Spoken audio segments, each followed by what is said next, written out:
blanche aussi, absolument. Mais donc, la mère morte, c'est non pas que la mère est décédée et que le sujet n'est pas touché par ce décès, ce n'est pas ça. C'est que la mère morte pour Grimm, c'est la mère, elle n'est pas vraiment morte.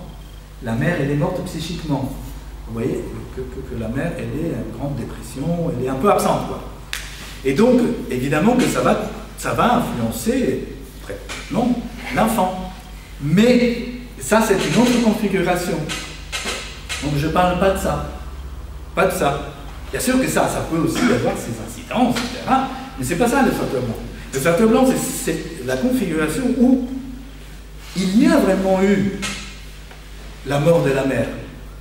Non pas qu'elle est partie, ou comme dans la dépression anaclitique des Spitz, n'est-ce pas, que la mère a été en prison, ou en hôpital, ou elle est partie, ou elle a laissé son bébé à la porte d'une église, ou je n'en sais rien. C'est pas ça, n'est-ce pas? C'est qu'elle est vraiment morte, et qu'elle est vraiment partie, n'est-ce pas? Et que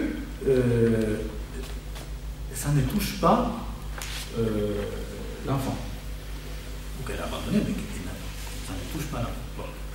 Bon, voilà, à peu près, et que donc, mon idée, c'est que ça peut influencer les choses. Donc, l'idée, c'est que nous allons rapidement passer sur la question de l'étiologie, sur la question de la éthiopathogénie de la PMD, ou des dépressions majeures, ou de la mélancolie anxieuse, etc. Et dire que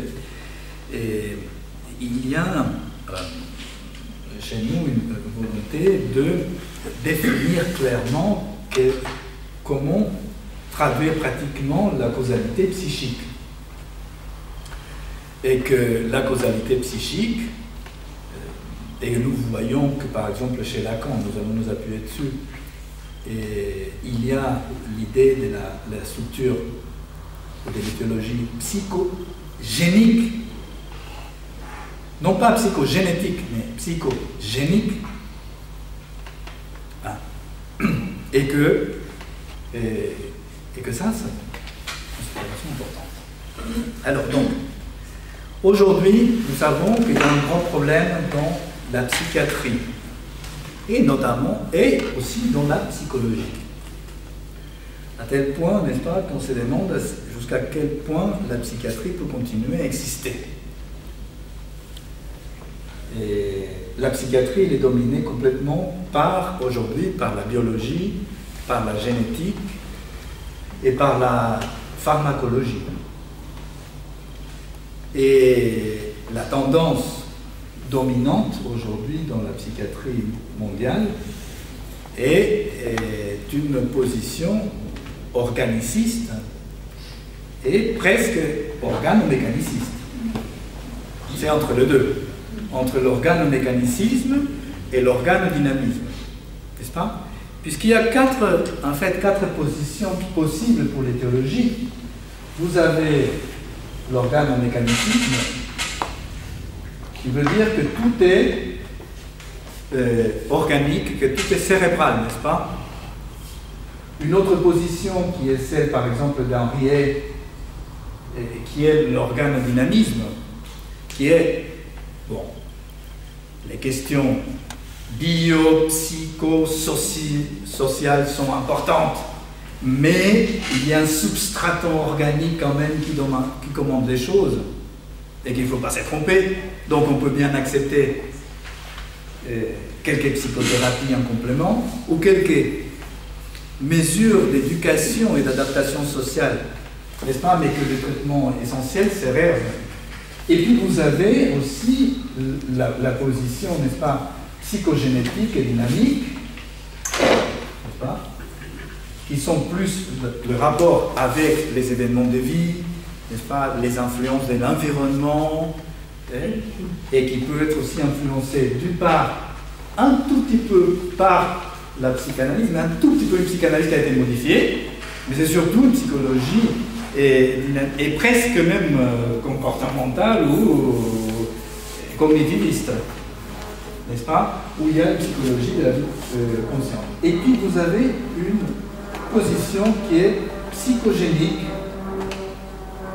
et qui est celle-là proprement psychanalytique, où nous pensons que, j'ai cette position-là, que les questions liées à ce qu'on appelle, entre guillemets, la santé mentale, la psychopathologie, n'ont rien à voir avec la médecine, n'ont rien à voir avec l'organique. C'est autre chose. Parce que, en fait, nous parlons, après, si vous prenez les travaux, par exemple, de l'Interi Laura, où on parle de l'histoire de la psychiatrie et des structures psychopathologiques, n'est-ce pas, du moment de l'aliénisme, n'est-ce pas, de l'aliénation mentale, qu'après on est passé aux maladies mentales, n'est-ce pas, aux structures psychopathologiques. Et on n'a pas un autre terme aujourd'hui pour qualifier cette nébuleuse, ce truc-là, cet objet, on l'appelle maladie mentale. Mais c'est un terme qui est traître. Parce que, est-ce que c'est vraiment une maladie? Je ne pense pas. Ce n'est pas tout à fait une maladie. En même temps, le patient psychotique, le sujet psychotique, qui vous dit qu'il est persécuté, qui vous dit qu'il est immortel, vous voyez bien que qui n'arrive pas à travailler, qui n'arrive pas à gérer sa vie familiale et conjugale, etc., on voit bien que quand même, il y a un gros souci, il y a un gros problème. N'est-ce pas? Et que c'est pas pareil des autres, c'est vraiment très... mais est-ce que pour autant, il est malade? Alors, parfois, ils sont un peu... même il y a des signes sur le corps, n'est-ce pas? Une rigidité incroyable, des stéréotypies, y compris somatiques, n'est-ce pas? Bien sûr, il y a des influences sur le corps. Et ça peut gêner la vie, normalement. Mais est-ce que c'est vraiment une maladie? Alors, on n'a pas un autre terme pour l'instant. Mais il faudrait, je pense, venir à le créer, cet autre terme. Et même le terme psychopathologie, n'est-ce pas? Jusqu'à quel point... parce que ce sont des termes, un vocabulaire médical, n'est-ce pas? Comme celui des traitements. Aujourd'hui, n'est-ce pas, on dit, dans les autopsychiatries, etc., le patient doit prendre son traitement. Ça veut dire quoi? Il doit prendre ses médicaments. Alors que si on considère juste les côtés médicaux de la psychiatrie, les médicaments neuroleptiques, les anxiolytiques, n'est-ce pas, les antipsychotiques, les lithium, les électrochocs, tout ça, ce ne sont pas, strictement parlant, dans le sens médical du terme, des traitements. Ce sont des anesthésies. Par exemple, lorsque vous faites la chirurgie, vous avez des médicaments qui vont vous auxilier pour extraire une tumeur, extraire un tissu qui est malsain. Ces anesthésiants qui sont nécessaires, sinon le patient va souffrir inutilement. Et en plus, il va embêter un peu la table d'opération. Donc, c'est utile pour les deux. Mais ça, ce n'est pas le traitement de l'anesthésie. Ça vient auxilier, et auxilie très bien, aussi bien les patients que les médecins. Mais ce n'est pas le traitement. Or, en psychiatrie, il n'y a que ça. Il n'y a pas l'opération, disons, chirurgicale. Métaphore. Il n'y a pas ça. Ça ne peut pas exister. Ou alors on fait la lobotomie, mais c'est pas ça. Mais donc, tous ces médicaments, et parfois on a besoin, attention, je ne dis pas qu'il faut jeter les médicaments, parfois on a besoin des médicaments. Mais, sachant que ce n'est pas ça le traitement, c'est simplement quelque chose qui est auxiliaire. Alors, dans la psychiatrie médicale, c'est exactement l'inverse. C'est-à-dire que la psychothérapie, ça devient l'auxiliaire du traitement pharmacologique. On est dans le monde à l'envers. Donc, et d'ailleurs, le meilleur auxiliaire pour ces traitements pharmacologiques, ce ne sont pas les cliniciens psychanalystes. Ils sont chiants. Ils sont contre la pharmacologie. En général. Pas tous, ça dépend. Pas tous. Donc, pas tous. Donc, c'est mieux les thérapies comportementales, c'est mieux les thérapies cognitivistes. C'est ça la position de la psychiatrie biologique. C'est qu'il y a une connivence entre, n'est-ce pas, et les traitements pharmacologiques et les thérapies comportementales ou cognitivistes. Et donc, qu'est-ce qui se passe? La psychanalyse est exclue, elle est en général expulsée de ce domaine qui est, n'est-ce pas, parce qu'elle est dangereuse, parce que ça vient embêter le monde. Alors, pourquoi, n'est-ce pas, la psychiatrie, bon, ça c'est un autre sujet, pourquoi la psychiatrie a dérivé vers ça? C'est impressionnant. Alors, il y a des cycles, n'est-ce pas? Il y a des cycles de surmédicalisation et de démédicalisation de la psychiatrie. Alors, nous savons aujourd'hui que même aux États-Unis, il y a aujourd'hui, malgré le fait qu'il y a dans l'association